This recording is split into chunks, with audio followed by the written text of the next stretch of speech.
Hello, guys. Welcome to another interesting session. We are going to be analyzing some few events that have happened recently. I got the news today that 5 soldiers were killed by the Amber forces. And prior to that, we heard about the alliance between Ambazonia and Biafra. I would like for us to talk briefly on these two groups of people coming together, as well as the killing of these 5 soldiers. And then I'm going to touch briefly on the Anglophone crisis. It is very, very important.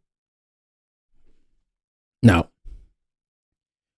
one of the things that I want us to understand is when you have a group within a nation that is advocating for cessation and another group that is advocating for cessation, and then you create an alliance with that group that you both are fighting for cessation. I want you guys to understand exactly what will happen when these groups start working together. Because one of the things that I've realized with our people is we come up with ideas and then we go out there and then we execute those ideas. But one thing that we fail to know is that there are always counterattacks. Now, I want you listening to me to ask your leaders this question. Do they understand what cross-border insurgency is all about? Do they understand what cross-border insurgency is? And listen to what they tell you. This is the case, guys. And that's why we are diplomatic in our approach and how I respond to certain things. Because when you create that alliance, say we have a soldier or a citizen of Nigeria, because you can say Biafra is not a recognized country. So when they cross border and they are fighting in Cameroon, you say Ambazonia, but right now it's still Cameroon. That is cross-border insurgency. When there is cross-border insurgency, a couple of things happen. The government will start by applying diplomacy, of which in this case is not going to just start with diplomacy because there is already conflict going on. So they are going to skip to the next step. I just think I read it so that you understand the ramification of cross-border insurgency. It is a very serious issue in international politics. So when there is cross-border insurgency, guys, there will be military action. And I've been telling you guys about bilateral relationships. This is time that you understand what it means, because it will be like Cameroon is being attacked now by Nigeria. It is not just going to be Biafra collaborating with Ambazonia to fight La Republic. No, it will be Biafra or Nigeria is attacking Cameroon. Now, the bilateral collaborations or alliances that Cameroon has established over the years is going to come into play. And I talk about weapons like bombs will be deployed if something like that happens, because it's a threat now to the nation coming from another nation. They won't say you guys had an alliance. Whatever alliance you have, as far as your nation is not internationally recognized, it is cross-border insurgency. So ask them what that means. So one of two things will happen. Diplomacy will not be applied, because the reason why diplomacy will not be applied because there is an ongoing crisis right now, and everybody's aware of that. So military action will be the next step. So in cases where diplomacy fails or immediate security concerns arises, government may deploy military forces to counter the insurgency. Are you listening? And the reason is because they want to protect the border, and also they want to restore stability. Number two, and then I'll just let that rest, okay? Number two is international cooperation. Nations may seek support from regional or international alliances to address the cross-border threat collectively. This can involve collaborative military actions, intelligence sharing, or diplomatic initiatives. This is very, very important. What is going to happen? The list goes on and on and on, because these are steps that the military of Cameroon or the defense force in Cameroon will deploy. And mind you guys, this is how the heat is going to come, because Nigeria, if an Amba soldier collaborates with a Biafra soldier and they go on to fight Nigeria, now they are fighting two countries. So there will be a cross-border insurgency in Cameroon, and there will be a cross-border insurgency in Nigeria. Always study these counter attacks and counter effects of your actions before you proceed with those actions or plans. It is very, very important. So 5 guys were killed. This is how I look at this. It is not about winning the battle. It's about winning the war. This is 2 different outcomes in a situation like the one we find ourselves in. The goal for any battle or any war is that you win the war. It's not about winning the battle. You see what I'm saying? If you look at the casualties, that is the victims, people that have been killed in this war, you can never measure the number compared to the civilians and soldiers or Amba fighters that we've lost. That's number one. Because you don't just say you took 5 people down. You have to look at the ratio. When you take 5 down and your guys get into combat, how many do you lose? Take that into consideration. You see what I'm saying? Are you winning the war? That is the big question. Because we're like, whoa. And this is the thing that I find fascinating, is that these 5 guys are dead. But when they attempt an attack on you guys, they make sure that they capture even some of your boys, get valuable information. None of you have attempted to capture any of French Cameroon soldiers or soldiers within the nation to get valuable information to proceed with your mission, of which I know why. It is hard, right? You cannot do that, right? It's tough for you guys to operate at that level. This is why I keep repeating, before you start anything, before you start a war, most great nations, before they start a war, they've won before going into that war. They know how they will win. You can't just travel around the United States and say, or go to foreign nations, European nations, and say, please come and help us. And they say, no, we can't come help you. We can't even say anything about your problem. We will sympathize with you, but we can't say anything about your problem. And then you leave, you come back and you say, I'll keep fighting. No, all of that should be preparation leading to the war. You go to these nations and try to find out who are your alliance, who are the people that you can align yourself with or cooperate with to fight. People do that before they start a war. Are you guys following? That is why, I mean, like, if you cannot use your brain, you can't be on this platform. You cannot. This is for people who think. And if you think you are in your group and you cannot reason, then this is the wrong place to be, because you must reason here. You've killed 5. There's going to be a counter move. How many are you going to lose in that counter attack? How many? And you guys have seen the effect. I don't need to go into all the data of the struggle, but I can read just based on the data that I have available, and I understand how the counter moves always go. You always lose more. You see what I'm saying? And at the end of the day, the goal is to suppress the rebellion. When they kill, you ask the question, why is it that you guys cannot just kill the Ambas? Why do you kill the people? The reason is because it is strategic, right? They want the people not to cooperate with you. So if the people will be hurt because of your soldiers, guess what? They will not cooperate with your soldiers. Are you getting it?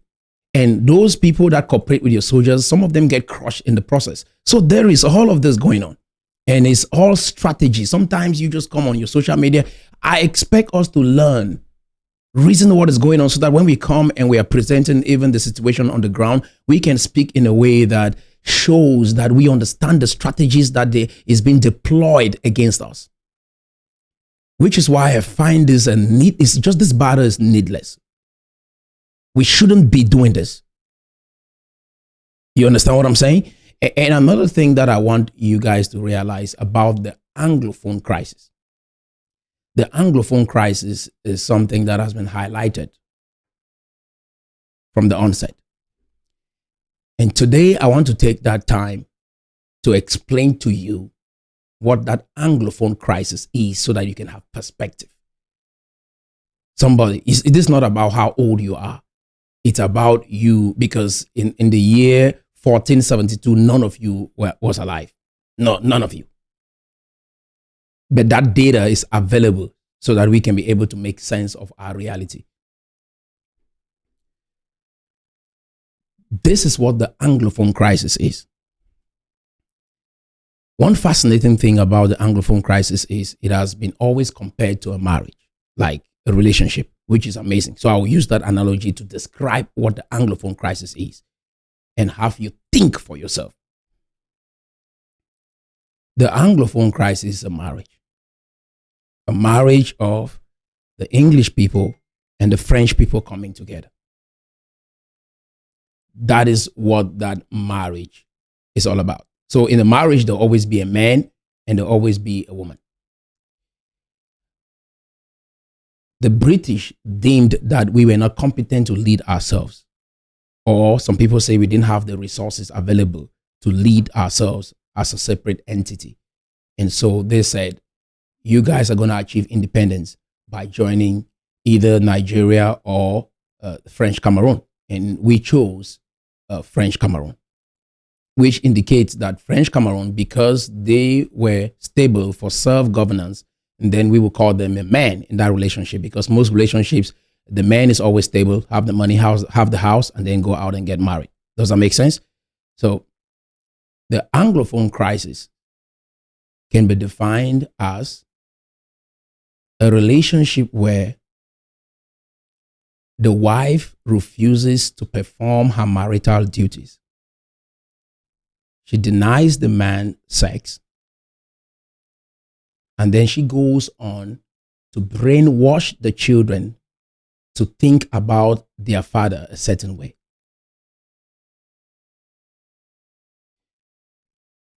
She got into the relationship with the intention to divorce immediately.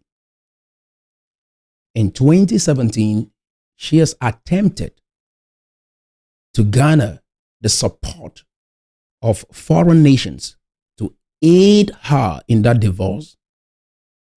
And they realize how far they have come and said it's impossible for us to endorse a divorce because of how long you've lived together. Looking at the history, it started in 1472. Way longer before that. And they say it's impossible for you to divorce. And then you say, guess what? I will sacrifice the children. Because if I kill the children, the courts, the international courts will have sympathy on me and come to my rescue. That is the Anglophone crisis. It is a crisis of a woman in a marriage that has refused to perform her marital duties, refused the man sex, deprived the man of his children, and is filing for divorce. Let me break that down. When this whole crisis began, we've heard numerous stories, right? It is annexation, it's marginalization. But let me break it down for you. After 1960s, you see the people who are very strong on this crisis are somewhere within the ages of 45 or maybe 50 and 60. So those are the people. You realize that we've been together for about 63 years. You realize that 63 years, you can imagine the time frame that most of these people were born, right? Most of the leaders. This is what happened, guys. Immediately, Foncha and the rest of the Anglophone leaders went into this struggle or went into this relationship. Immediately, Foncha and other leaders went into this relationship. They felt like it was not for them. But they went for it and said they wanted to be one. They came back and started brainwashing these people that we see today as leaders of this struggle. They started conditioning them to think that they made a mistake. They made a mistake of getting into this relationship with the French.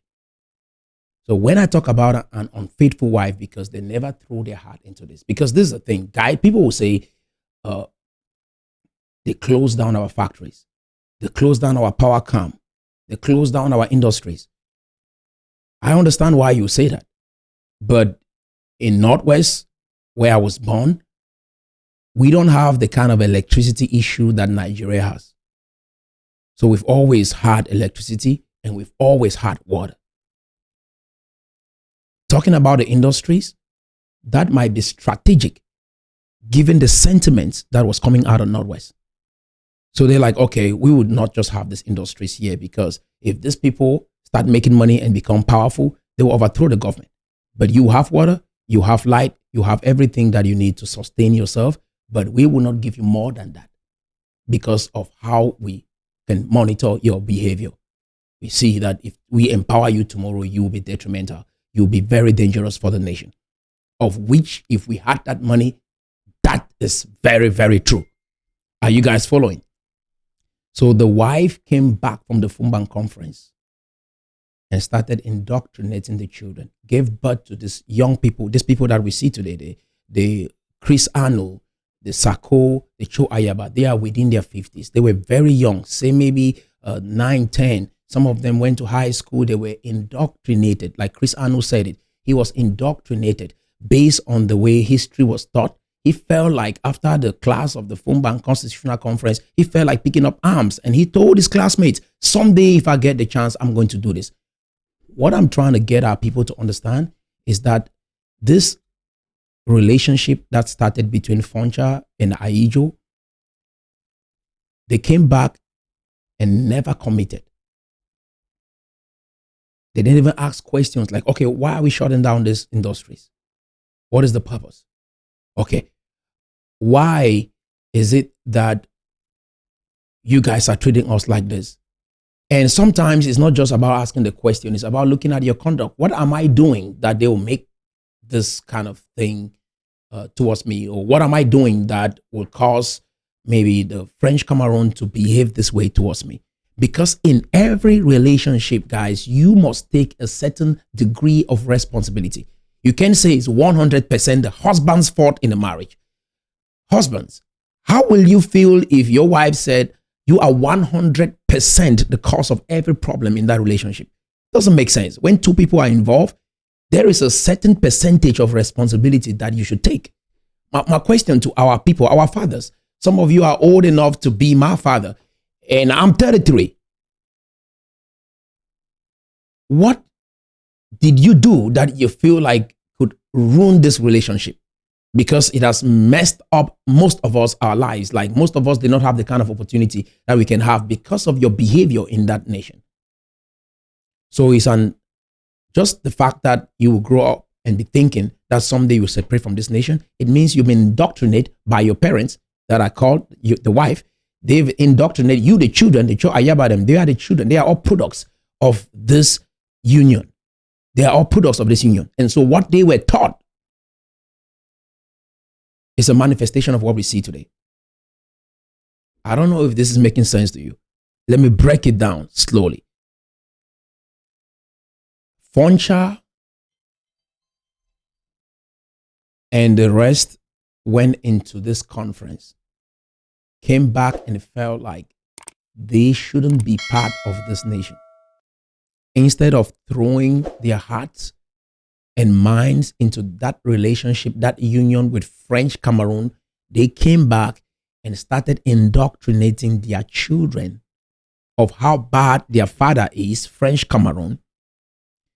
They refused to integrate in that nation, that is, refusing to have intercourse with the men, to integrate and understand what can be possible for both people. Because remember, you guys were not competent enough to self-govern yourself. That is why they ask you a question to either join Nigeria or join La Republic, of which I see it even till today. Most of these leaders that have emerged, they are not competent to lead. And you guys must accept that. The worst thing is to lie to yourself and keep lying to yourself. You guys are not competent to lead yourselves. Even till today, that has not changed. Foncha and the crew that went into the Fumban Constitutional Conference, they were not competent to lead. They had numerous disagreements. You must agree to that and not lie to us anymore. So they say join. You went, came back. You didn't integrate. You kept conditioning the children to think a certain way about the nation. And that is why we find ourselves where we are today, because of that conditioning. They will tell you all sorts of stories about 1954, 1956, 1960. They will go on and tell you about the stories, the 70s, the 60s. But the fact is, we did not give our all into that union from inception. And all the stories that they came back and were sharing to you, the young people today that are now in their 50s, all those messages, you think Paul Biya never heard them? You think Aijo never heard them? They heard what you guys had in your mind. And so they planned for this. And what you think is what you were saying behind closed doors never went out. And so you got up today and thought, maybe if I want to fight, it'll be easy for me to break out and have victory. No, they knew that, and they have been preparing very hard for the time that you will try what you guys are doing right now. And they have plans stacked up. Even the death of Paul Biya, even if our president passes away, there are strategic plans to handle the English-speaking people.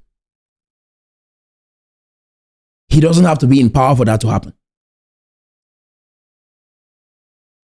Because in as much as every nation around the world says they don't want secession, they don't want you guys to have an independent nation, that means there is a concrete plan to handle you guys regardless of how many soldiers that you kill. And also, when you kill 5 soldiers, there's always a counter-attack. And this counter-attack, when you evaluate your counter-attack, you lose more people than the amount of soldiers that you killed. That is how you measure it. And then the overarching goal is to win the war. That is the substratum of this, that you win the war, not about winning the battle. If you are preparing just to win a battle, then you have not prepared well enough to win that war. And so you win a battle, but you lose the war.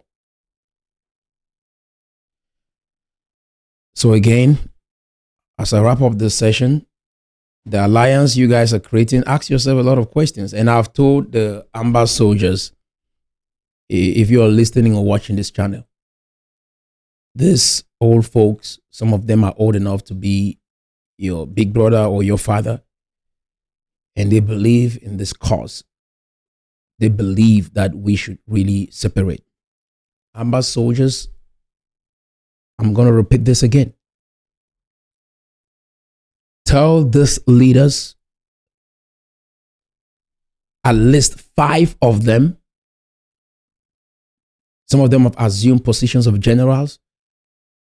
Ask 5 of them to come down and fight with you. If they love you and love your people and want to see them free.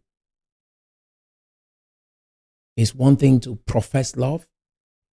It's another thing to act it out. And acting it out means you're going to sacrifice something.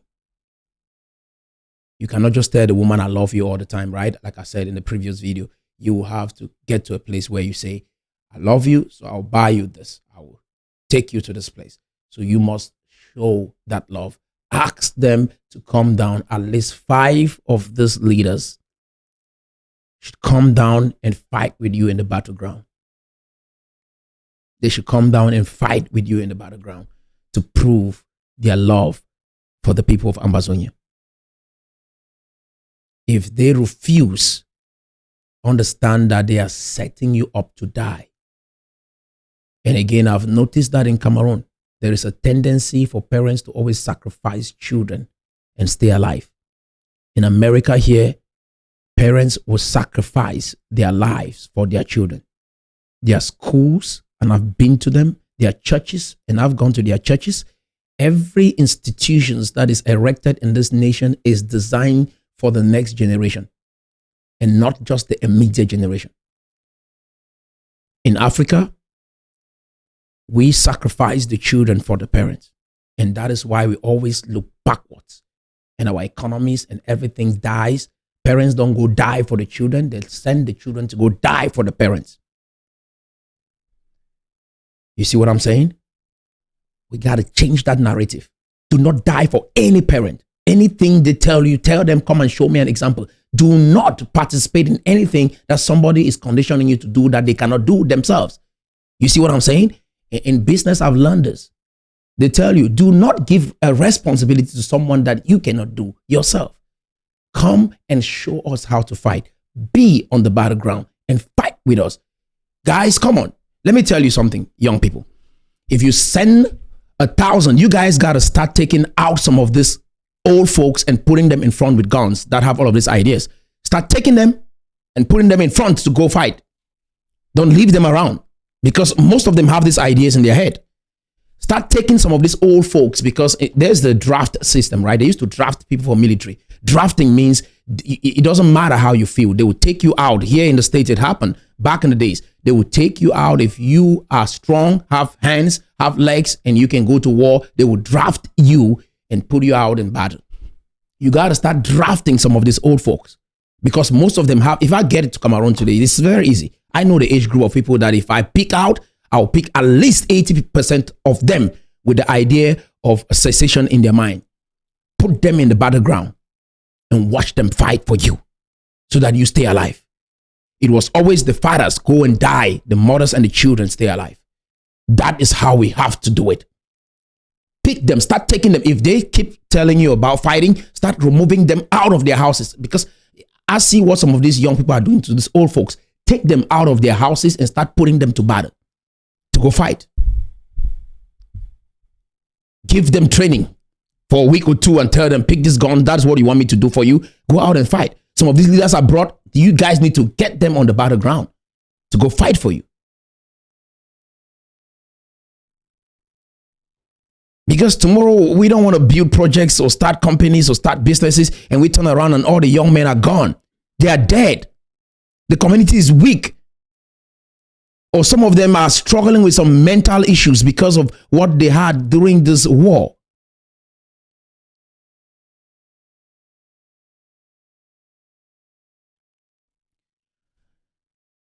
I hope this session was inspiring to you, young people. Young people, Cameroonians 40 and below, I'm talking to you. Because what I'm doing on this channel is not for everybody. I have a target audience. If others are watching, fine. If you are above 40 and you believe that we can solve our problems in Cameroon without war, without people dying, I welcome you. If you're 40 and below, this message is really for you. To think for yourself.